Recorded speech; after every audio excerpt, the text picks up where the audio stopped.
Please stay tuned for important disclosure information at the conclusion of this episode. Hi, and welcome to The Long View.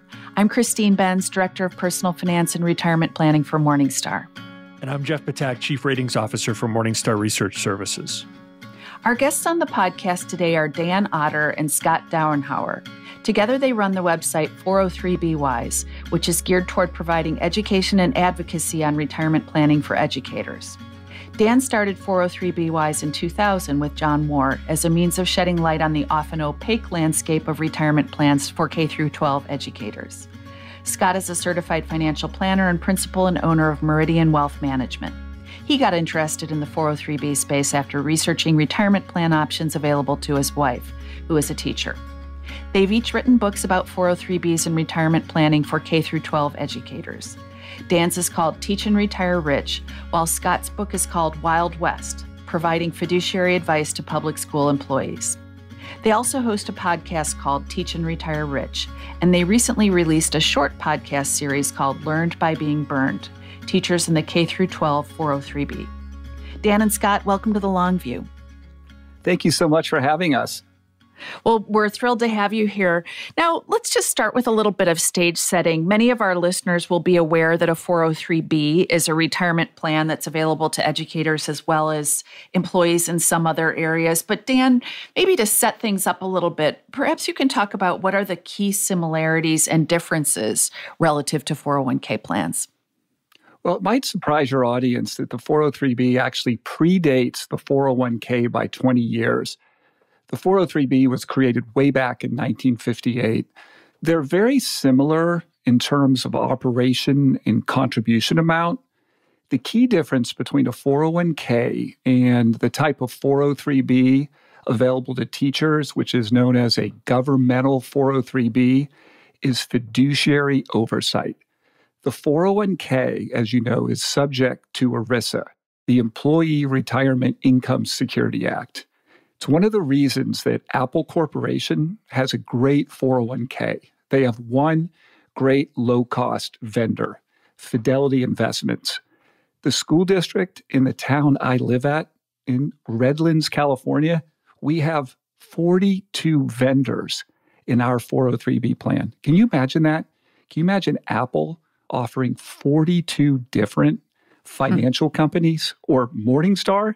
There's no way. You would be sued. So I think we wanted to talk about some of those stark differences that you described. Before we do that, Scott, I wanted to turn to you. You both have been advocating for improvement in the 403b space for some time. But Scott, you're a CFP and a financial advisor. It sounds like you got interested because your wife is an educator. Is that right? Yeah, my wife is a middle school science teacher. She teaches 8th grade science and has now, I think this is her 24th year. And I got into this because some random person walked into her classroom first or second year and basically said that he was sent by the school district and sent by the California State Teachers Retirement System, the pension system that my wife belongs to. And he said he was there to explain her retirement benefits. Well, I was working at Morgan Stanley at the time, one of those brokerage firms. And I'm like, well, I'd like to learn about your retirement benefits as well. I don't really know anything about them.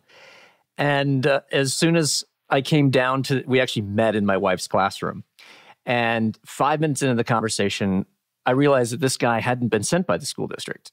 The teacher's retirement system had nothing to do with him. He was there to sell us an equity indexed annuity, which is a complex financial product as part of a 403b plan. And as soon as I figured out that he was just a salesperson, I just thought this was the strangest thing. And I asked him to leave, and I called the school district and said, hey, you've got people roaming around the campuses selling financial products. Do you know this? Turns out they didn't just know it. They're like, oh, yeah, that's pretty normal. And I was like, what? So that was my introduction to the 403b. I thought it was really strange, and I thought, I don't really want to have anything to do with this until a few months later, a colleague of my wife asked me to review a policy that she had been sold in her 403b. And again, it was an equity indexed annuity. And this thing had surrender charges that were like 18, 19%. You couldn't get out of it for 20 years. She had been told it was going to return like 12% a year. And after analyzing it, I knew it was never going to return more than 2 to 3%. And I just thought, what is going on with our teachers and the retirement plans that they're being sold? Is it just here? I was in Orange County at the time, California, or is it everywhere? And so I started looking around on the internet, and up pops this little website called 403B Wise. At the time, it was a .com. Now it's .org. And that's where I started to learn about the 403B, and that this was not just a localized problem, it was a national one. So, Dan, your interest goes back more than 20 years now. You started 403B Wise. What was the catalyst for you to get involved to try to make 403Bs better? I was a first-year teacher way back in 1992. The kids had left for the day. I was at my desk frantically trying to get ready for the next day's instruction, as new teachers are apt to do, when a woman poked her head in the door to my classroom, and I'll never forget what she said. She said, "Do you care about your financial future?" Now, this is a jarring comment to get any time, but especially when you're in your classroom and you're so focused on getting ready for the next day's instruction. So I said, which I think there's only one answer, right? Yes. And so she took it as an invitation to come into the room, and she started talking about these investments, which I had no idea about.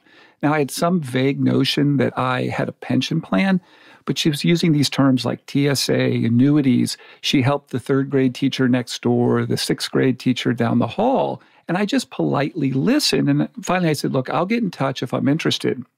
And I never got back in touch. And that was a good thing to have done, because I later learned that she was selling high-cost investment products, often annuity insurance products. So I started self-educating myself, and what I found out was this was not unique just to my school or my school district in Southern California. This was a nationwide problem. And so I would start talking to my colleagues about this, and one woman said, wow, you should do some workshops for teachers because you seem to really understand this. And by now, it's like the year 2000. It's kind of the internet boom. So I'm thinking, wow, why don't I start a website? So got the domain name, and I really think this is part of our secret sauce. I think I lucked into getting a really good name, 403B Wise. You know, we want you to come and get smart about your 403B. So I launched it in 2000 and connected with a Los Angeles Unified School District teacher named Steve Shulo, who was doing advocacy work. He started spreading the word. Scott Dauenhauer, this amazing guy, you know, who just kind of lived down the street from me, reached out to me. I got interviewed on NPR that summer, and then publications started, mentioning our website. So I knew that I had, created something that was, a niche that was filling a need.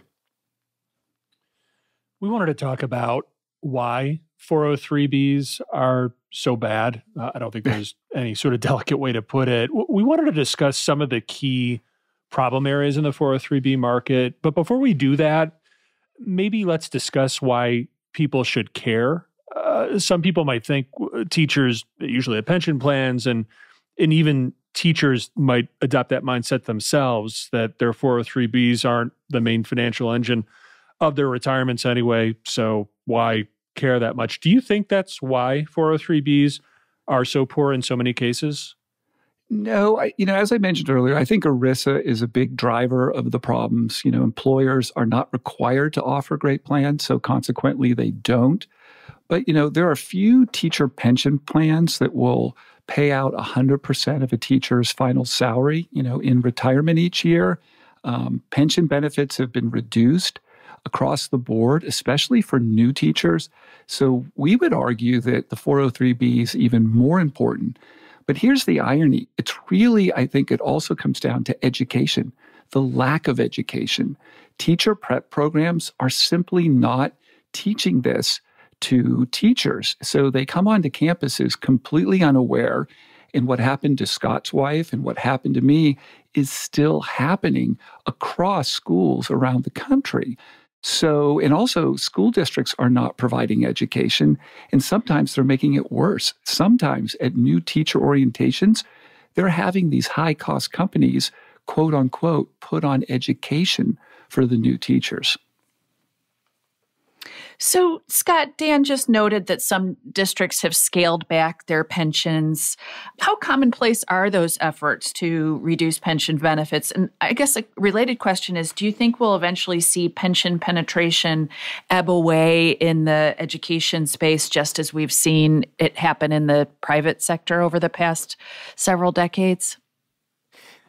Yeah, I think generally pensions are dealt with on the state level. Although there are a few school districts that do have their own. Chicago, one of them, New York City, they also have it. Chicago is famously underfunded, which I think kind of leads into that second question of yours. Mm-hmm. I actually don't think that pensions are going away for educators. I think they're here to stay. I don't think that they're going to go anywhere. I think there might be certain states where they will go away or they'll become a lot less part of the overall benefits package. But I think they're going to be around to stay. They are getting less beneficial, though.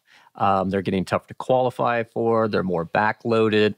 And I think that's a real issue. And one of the main reasons why teachers do need to be contributing to these defined contribution plans or making other investments along the way.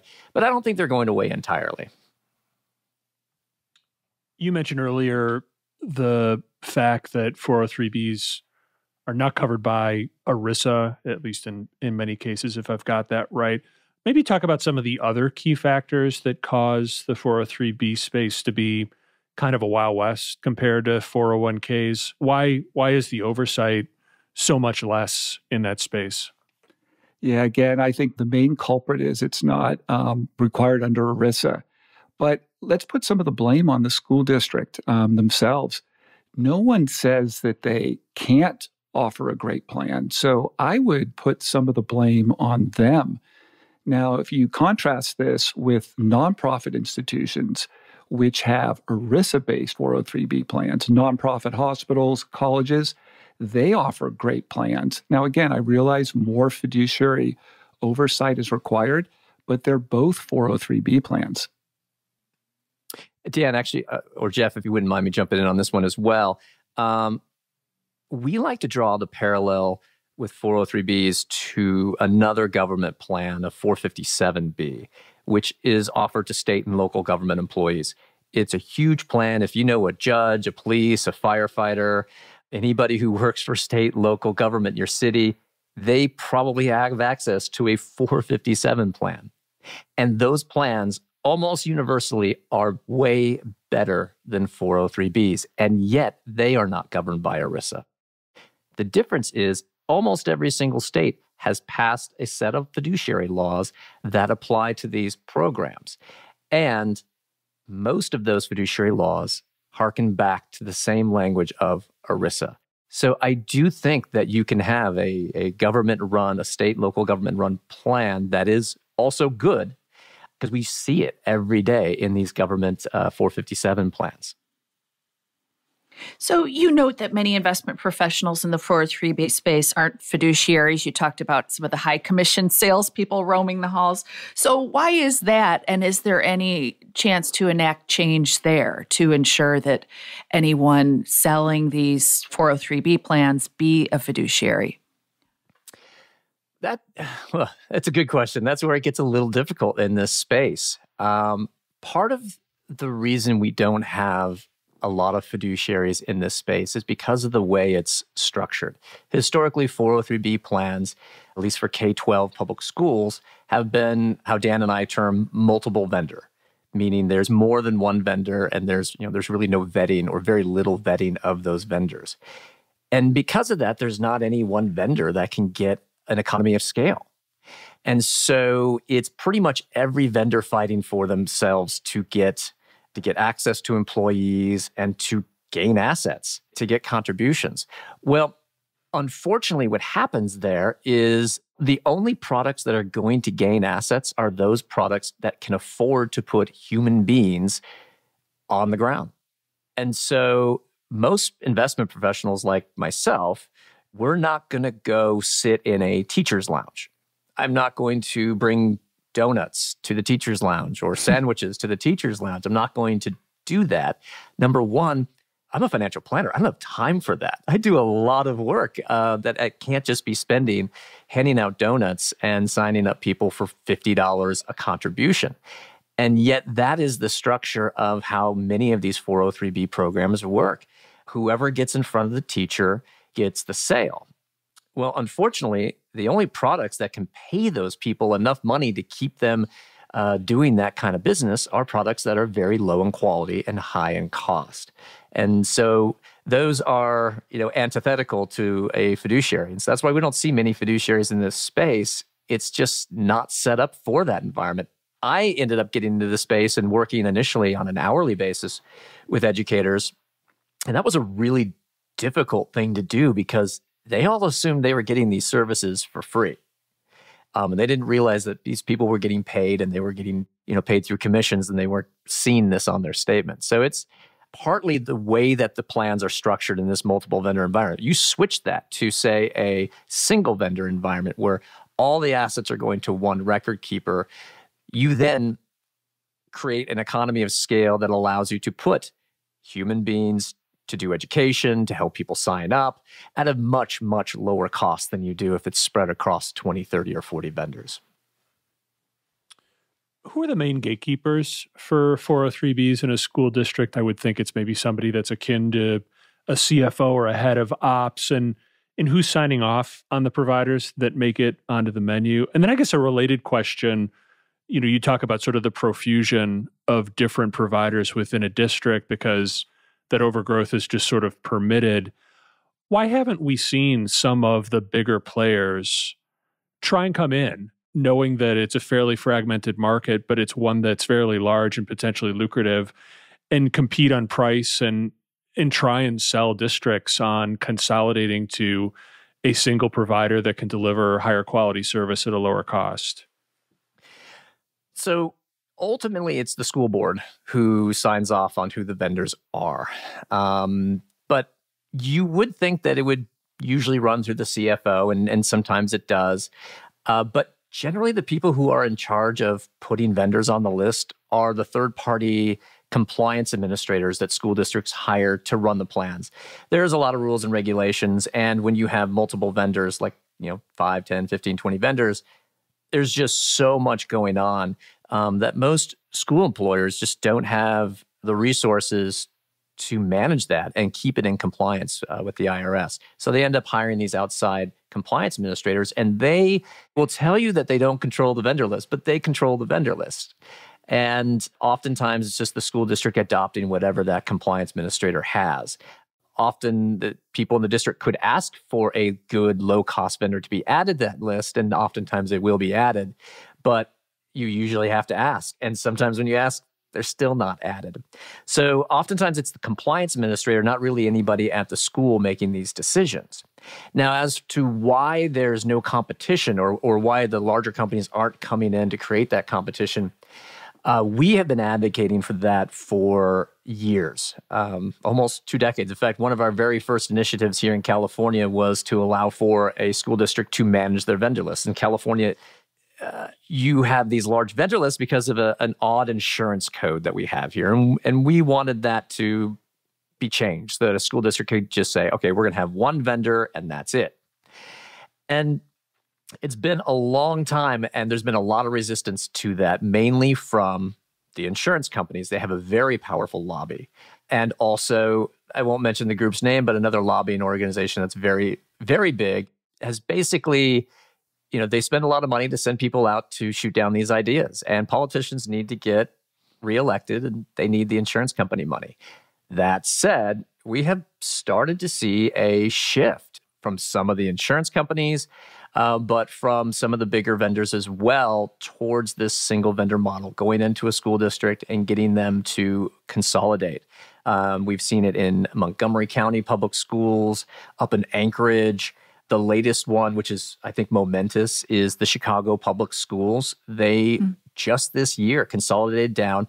You guys might be familiar with this one, given where you're located. They just consolidated down to one vendor.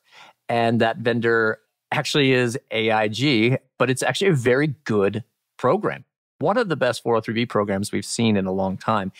We think that this trend is here to stay, but it's a lot of work to do that. And it takes some real commitment on the part of the school district. It's easier to do for a larger school district than a small school district. But I think that's going to be the trend. It's just going to take a while. At least we hope it's the trend. So one thing that's been on my mind is it somehow in the school district's interest to choose a subpar 403b provider versus a better and cheaper one? Are the worst plans somehow cheaper or easier for the school district to offer? Not really. I mean, since most school districts, and this is a question we get a lot because it sounds rather counterintuitive. The people at the district office also contribute to these plans. So why wouldn't they want the best possible plan that they could get? Right. And it's very odd that they would be in favor of just sort of having a bad vendor list. But historically, they haven't had to do anything with these programs. They were these supplemental programs that they just sent money to. They didn't really care about. It wasn't until 2009 that the IRS created a system where you had to have a plan document. You actually had to manage your plan. And it was at that point that they had to really get their act together. But instead of doing it in-house, which is very difficult to do, they hired these compliance administrators, these outside third parties.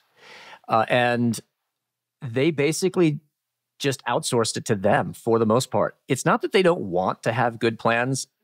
They oftentimes just don't have the knowledge to know if it's a good plan or not. And the people that are marketing to them are very persuasive. So it's just that they're really not educated on this. I think the more they get educated, the more they get upset and actually want to make change. 403Bs also frequently feature high-cost annuities. I think that you've mentioned this at least once earlier in the conversation.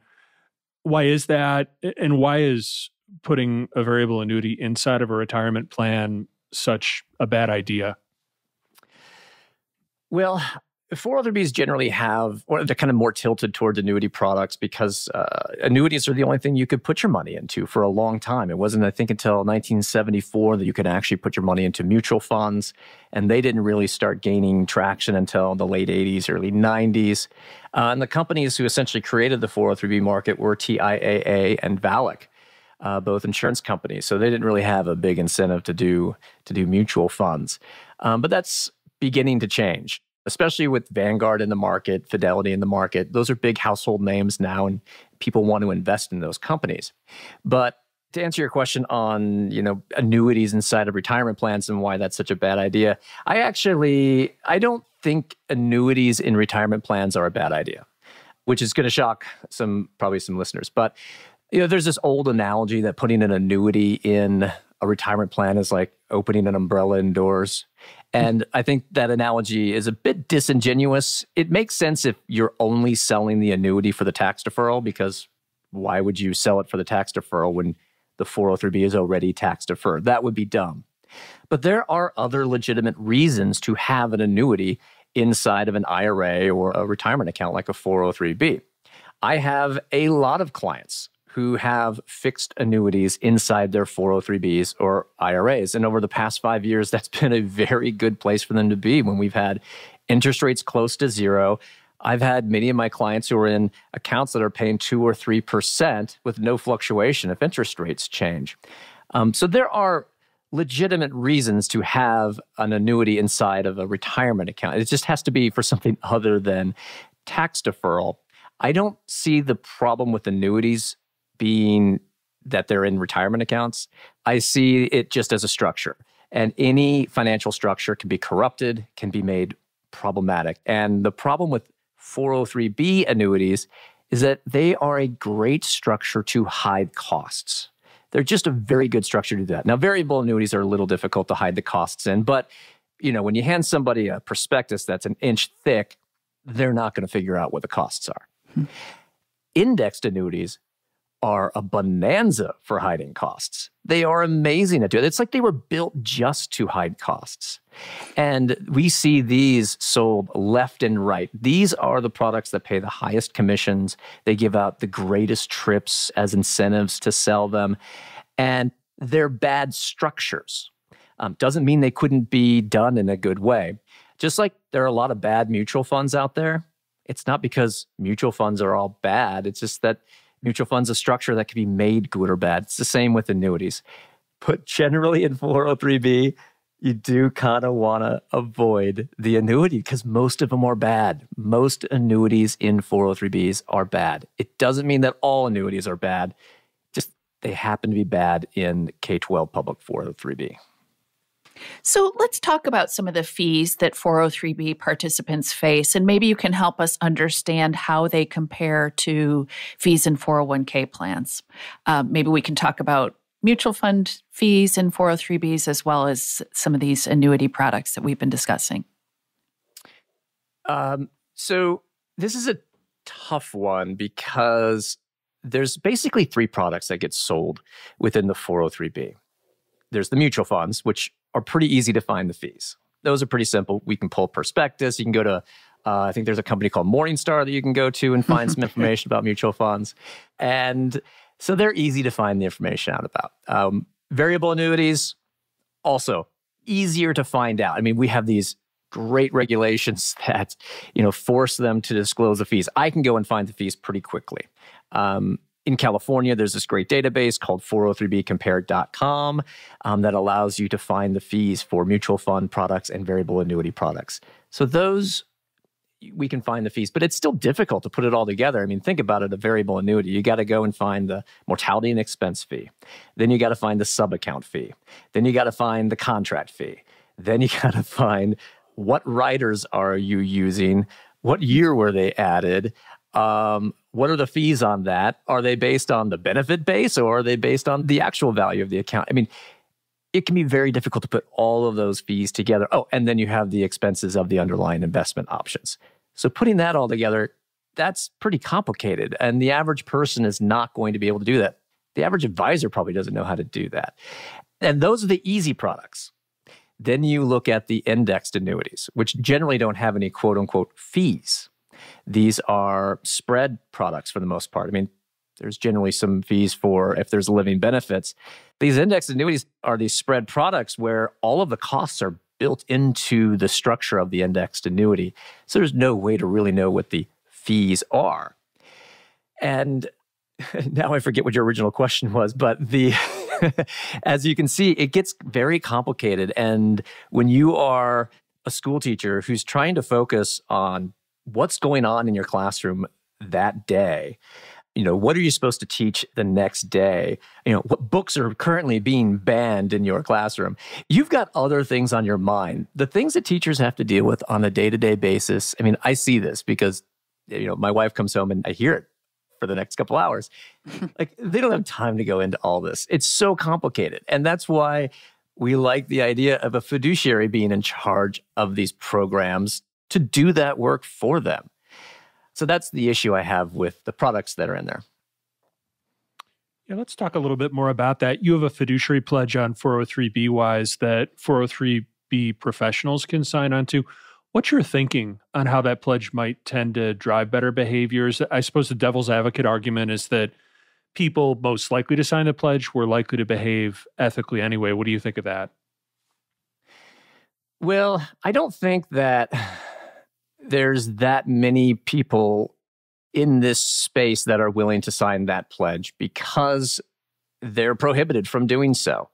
Most of the people who sell variable annuities are not going to be able to sign a real fiduciary pledge. Oftentimes, they are captive agents. So if you work for, say, Equitable, you're going to be selling Equitable annuities. I mean, with one of the last disclosure documents I read, there are some companies that require you to sell enough proprietary products in order to keep your health insurance. So, if your health insurance is going to be held hostage if you don't sell enough of one company's product, you're not a fiduciary. You can't sign that pledge. And you combine that with a lot of the people who are working in this space are not licensed with FINRA. They're not licensed with the SEC. They're not state licensed. They're only licensed to sell insurance products. They're not going to sign the fiduciary pledge either.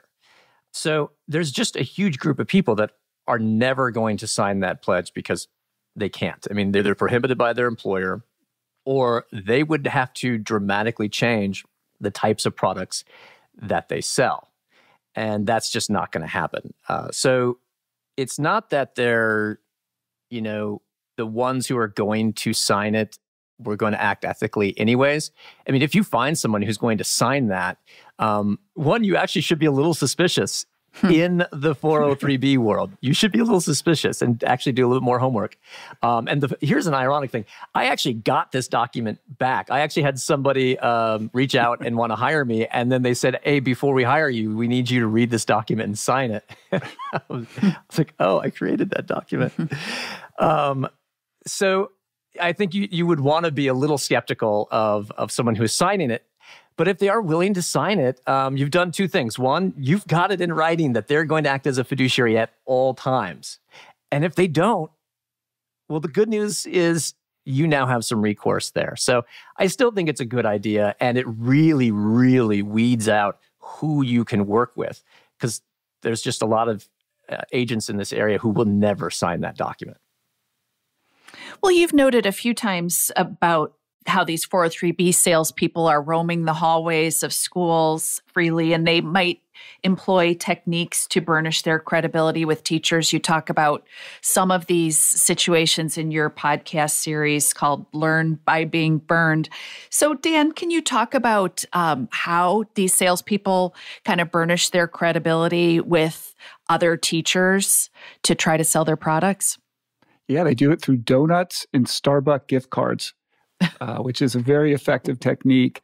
As you know, they camp out in teachers' lounges, or they sponsor teacher appreciation events. They'll often provide food.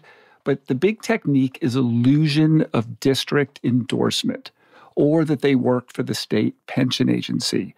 They'll send out emails that will say something like, you are eligible to meet with a financial professional, or I'm here to provide your pension calculation. And again, put yourself in the place of a teacher. If you've never been taught about the 403B, Scott described how busy a teacher's life is, what his wife goes through. You're going to think, oh, this is someone from the district. This is a benefit I have. And then I would say the key thing to keep in mind is that these are not fiduciary advisors. They are not required to put your best interest in place. I wanted to ask about correlation between 403B quality and the wealth of a school district. Do you tend to find that 403B quality varies depending on how prosperous a particular school district is, or conversely, do you find in lower income areas they field worse plans than in higher income areas? This is such a good question. So to date, we have rated the quality of 3,000 school districts. And our next step is to map that data, and we will add this metric to that effort. So I thank you for raising this question. So I wanted to ask about unions. You note that unions such as the National Education Association endorse products that in some cases run counter to participants' best interests in the 403B space. Why is that? Money. It's all about money. But so let me take a step back. Dan and I are both pro-union. My wife is part of the NEA, she's part of the CTA, part of the local, and we appreciate everything that they do and have done for us over the years. So, I mean, we're very pro-union.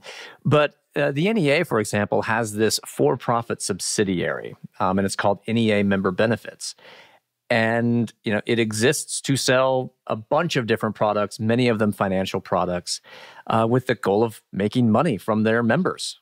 And the products that are sold in the 403B are way more expensive than they need to be. And part of that reason is because it makes money for NEA member benefits. And we have called on them for years to, stop marketing this product. We think the job of the union should be advocating for better retirement plans, not selling retirement plans that benefit themselves. This is unfortunately, one of the areas that we differ significantly with them. I will say that there is one good NEA 403B product that is out there that most people don't know about because the reps who sell the products will never tell you. about it. It's called the NEA Direct Invest, and it's actually a very low cost 403b, and I think it's $35 a year and gives you access to like 4 or 5 very low cost Vanguard funds. So, all in all, a pretty good product. The problem is nobody knows about it. Most of the money is going into the expensive products that are sold by salespeople affiliated with the entity that the NEA is partnered with. So, if you're listening, NEA, we love you, but you've got some room for improvement here. 403b Wise has a lot of great resources for understanding the 403b space and even checking up on a particular school district's plan. But before we get into some of those features, can you talk about how 403b Wise gets its funding? Sure.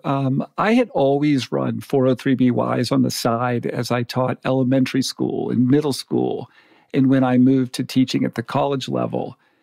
In 2016, the New York Times released a series of articles that Scott and I helped the reporters with, and it was on the problems with the K-12 403b.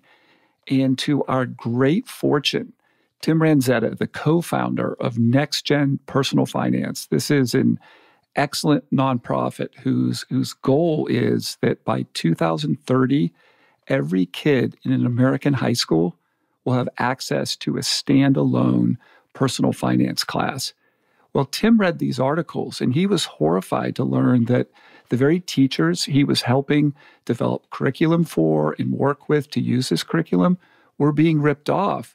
So he reached out to Scott and I, and we had no idea who Tim was. Tim is not a self-promoter. And the ironic thing is I had just accepted a new job. I was teaching at the University of New Mexico, and I had just moved to Southern California to teach at a private university, University of Redlands. And we had a call with Tim, and Tim said, "Hey, have you ever thought about turning this into a nonprofit?" And this is nothing Scott and I had thought about. And he said, "I would love to help you do this." So we stayed in touch and over the next couple of years and continued the conversation. And because of his generous support, I was able to leave my job at the University of Redlands, where I was an associate dean, to run 403b Wise full time. And so we became an official nonprofit in 2019. So we are 403bwise.org. So I want to talk about this plan rating system that you have on 403b Wise. How do the ratings work? So I'm going to have Scott describe how we apply ratings because he designed this system. But just last night, we updated our numbers. And I want to tell you kind of how bad it is out there. We've always known anecdotally it was bad, but now we've got raw data. So there are 14,500 school districts in the country. We now have data on the plans of 3,041 school districts. So this is more than 20% of the school districts in the country. So we've only assigned 27 A's. That is less than 1%. Only 12 B's. That's an even smaller number. There are 1,754 C's, so 58%, 745 D's, which is 25%, and over 500 F's. So together, D's and F's make up more than 40% of the plans that we've rated so far. And we doubt that when we get to 30%, 40%, 50%, these percentages are going to change. That's depressing. Maybe you can, maybe you can talk a little bit about what goes into those grades that you assign. I'm sure that cost is going to be one of the dimensions that you're evaluating. What else, and maybe how does that relate to so many of these plans that got poor grades under your system? Yeah, so I mean, it is depressing, but there is some hope, and so I'll get to the hope here in just a moment. But we have sort of a two-tiered system in terms of the grading. So first of all, what we do is we grade the vendors themselves. So the products that are being offered, we grade those according to a traffic light system. And very simple. Green means go, yellow means be cautious with this vendor, and red means you need to stop and reevaluate. And so we put all the vendors into one of those three categories. And it is mainly driven by fees. So the lower the cost, the better the structure of the product, the more likely it is to be green. We do have some qualitative measures as well. So if the company has had some issues with, how they're distributing products. So for example, we have one of our vendors that would probably have been green a few years ago. We've placed into the yellow category because of some issues they've had, some settlements they've had. That does feed into it. But then we use that information to drive the actual grading system, the A, B, C, D, F grading system. And we reserve A's and B's for school districts that have done the job of taking their plan out to bid and coming up with either a single vendor or a bidded multiple vendor plan that has reasonable fees, and they've really taken control of their plan. That's really the only way you can get an A or a B. If a school district does not offer a green vendor, then they're going to get either a D or an F. So if they don't have one of our quality vendors, they're going to get a D or an F. And as you can see, a significant percentage, over 40%, they offer multiple vendors, but they don't offer multiple quality vendors. They don't even offer one. You only need to offer one good vendor to go from an F or a D to a C. That's it. You just have to offer one good green vendor. And it's amazing to me that there's so many school districts that don't even offer one good high quality vendor. The good news is it's not that difficult to add a high quality vendor, especially if you're using a compliance administrator to do the work for you. So a lot of these schools that have D's and F's, I realize they're not going to all be able to take their plans out to bid overnight and become A's or B's. But they can do something very similar in less than 3 months. They could move from an F or a D to a C just by adding one high quality vendor. And so in that respect, I think there is a lot of hope there that, yeah, it's bad they have D's or F's, but they could do something immediately and have an effect. And then hopefully they let their employees know that that good vendor is available. That's the other issue. School districts do not like to give any notoriety to any vendors. They don't want to look like they are promoting one vendor over the other. But that's how it works. In a nutshell, it's how it works. You can visit 403bwise.org and go to the advocacy section, and we have a whole page on how the rating system is done. I would guess that many of our listeners have friends and family members who are educators. I know I do. So let's talk about some steps that educators can take if they've done their homework and decided or determined that they have a lousy plan. Would you say it's usually better for someone to just forget the 403B and focus on maxing out their IRA first before even looking at the 403B? I can take that question. Scott and I are really big fans of the Roth IRA, particularly for young teachers who might not need, tax deduction that a 403B can offer. So we want to see all teachers have a really good Roth IRA plus a good 403B. And as you know, the contribution amounts are very different.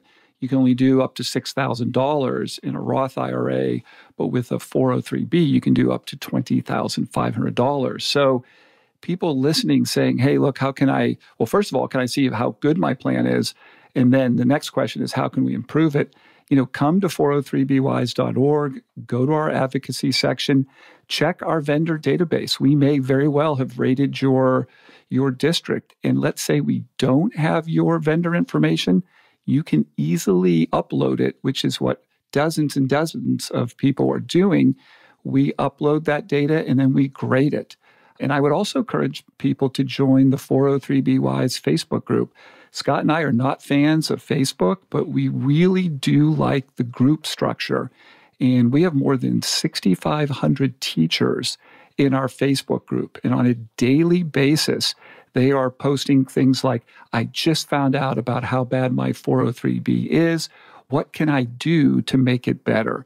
And we have developed quite a community there. And of course, we just have so many resources on 403bwise.org. Well, since you mentioned it, what recourse do teachers have if they determine that they've been investing in a high-cost plan that wasn't in their best interest? It sounds like many 403B participants can't sue the providers like people investing in ERISA plans can. So what's the alternative apart from availing themselves of the resources it sounds like you offer on 403(b)(y)s?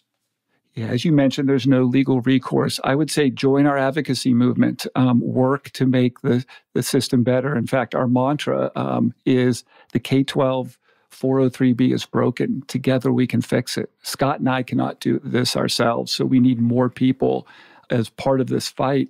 Get in there, make improvements.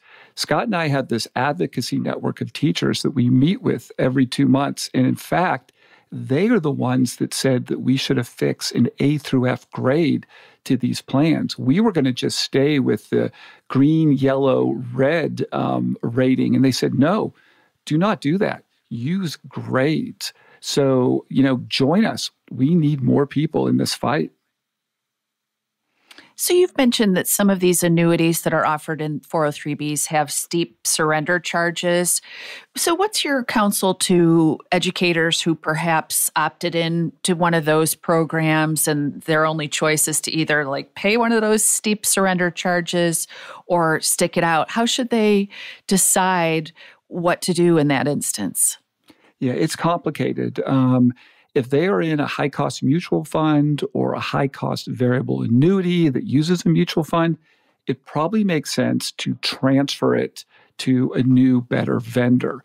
But if they're in a fixed account, paying a decent interest rate, it gets a little bit more complex. And that's where we would say that's when you want to go ahead and hire a fiduciary advisor like Scott. But our general advice is stop contributing. See if you have a better, lower-cost option. Direct whatever money you were sending to the high-cost vendor to the new vendor. Getting out of these annuities is so complex. In fact, it's the most read story on 403(b)(y)s is how to get out of a bad 403(b). And then the second most read story is how to get out of equitable AXA. It's also the most popular topic on our Facebook group. So let's say you don't have a good vendor. That's where the lobbying, the advocacy work begins. But to your point about the Roth IRA, if you don't have a Roth IRA and you only have a bad 403(b), go ahead and start a Roth IRA. And Scott touched on this. Their teachers are eligible to contribute to something called the 457(b). And in many cases, it is better than the 403(b) for the very statewide fiduciary reasons that Scott described. In fact, all things being equal, we actually think teachers should start with the 457(b). And another advantage of the 457(b) is almost every state has a state-run 457(b) plan, which has enormous economies of scale because it's not just teachers who are eligible. It's firefighters, police officers, government employees. We always use the New York 457 plan, which is called the New York Deferred Compensation Plan, as an example. They have $23 billion of assets under management, and New York teachers are eligible to participate. Scott, you can help me here on this, but I believe they have an S&P 500 fund that charges 0.008. Is that right, Scott? That's right. I mean, so there are a lot of ways to come at this. Do you have any 403(b) success stories to share where concerned individuals have affected positive change within their own 403(b)s? Yeah, in fact, actually, before I answer that question, Dan had mentioned it might be a good time to hire a fiduciary advisor like myself. Just want to make clear that related to the nonprofit work, I don't take on clients related to the nonprofit. The nonprofit is focused solely on education, advocacy, and building community. It is not here to build my business. I have refused to take clients through the work that we're doing. So I just want to put that out there. But thank you for the question because we have a new upcoming podcast series.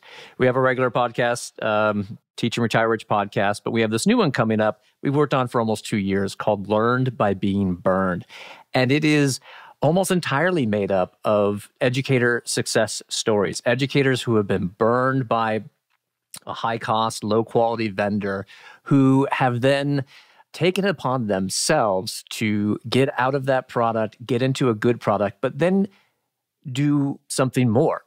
They end up advocating on behalf of those in their district. They will hold meetings and do education. They will try to get new, better vendors added. We have Dan and I receive emails all the time from people who have been able to get Vanguard or Fidelity or Aspire or one of these really good, low-cost, high-quality vendors added to their 403B list. We see that all the time. We have teachers who are helping teachers move money from bad providers into good providers. So we see these success stories like weekly. We get emails from people weekly from something that they have done, whether it's just moving from a bad vendor to a good vendor, or whether it's getting their school district or their union to hold a meeting and talk about this and provide education. A lot of those stories are going to be featured in Learn by Being Burned, which we'll be releasing very soon. So how about individuals who aren't educators but are just concerned citizens who would like to improve the quality of the 403B in their district? I'll give you an example. I looked up my elementary and high school district locally, and they got C's for the quality of their plans on 403B wise. So, and then I started looking, well, who do I know on the school boards at these two districts? But how should people proceed if they are listening to this and they want to try to make sure that their educators in their community have access to good quality investment options? I would say lobby the school board. You know, they might be happy to talk about something other than masks. True. I would also, part of that lobbying would be to, I keep promoting our upcoming podcast, which is probably bad to do on someone else's podcast. But, it's kind of a roadmap for how to enact change. And so I think just forwarding that to a school board member that you might know and just making them aware of what it is. And it's not that we need every school board to immediately go out and go single vendor. I think that would actually be problematic. But we do need every school board to have a plan to eventually do that and figure out a way to do that. So I think it's really just raising awareness of the issue. And whether it's a local reporter, following us on Twitter and retweeting our stuff, that kind of information, it gets out there. And, school districts, they don't want to have a bad rating. At least some of them don't really care, honestly, but most of them, they don't want to have a bad rating in this area. And every superintendent that I talk to, they don't want their employees to have high-cost 403B plans. Think about it from a school district perspective. They want their employees to retire successfully, and they don't want their employees to work longer than they have to. Nobody wants a teacher who's burned out and can't do this anymore, and they're just working in order to get that extra year of pension because they hadn't saved enough during their working years. No, nobody really wants that. And also, when a teacher retires, oftentimes a school district can hire 1 to 3 teachers or 1.5 teachers for the money that they were paying the retired teacher. So a successful 403B, 457 plan is not just good for the educators in the school district, it's good for the school district's finances long term. And I think once they start to see it from that perspective, they'll take a closer look at what they're doing. Well, Dan and Scott, this has been such an interesting conversation. Thank you so much for taking time out of your schedules to discuss your work and share with us what you've been doing on 403B Wise. Thanks for having us on. It was our pleasure. Thanks so much. Thank you. Thank you for joining us on The Long View. If you could, please take a moment to subscribe to and rate the podcast on Apple, Spotify, or wherever you get your podcasts. You can follow us on Twitter at Christine_Benz. And at SYouth1, which is SYOUTH and the number 1.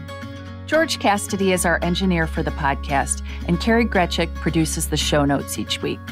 Finally, we'd love to get your feedback. If you have a comment or a guest idea, please email us at thelongview@morningstar.com. Until next time, thanks for joining us. This recording is for informational purposes only and should not be considered investment advice. Opinions expressed are as of the date of recording. Such opinions are subject to change. The views and opinions of guests on this program are not necessarily those of Morningstar Inc. and its affiliates.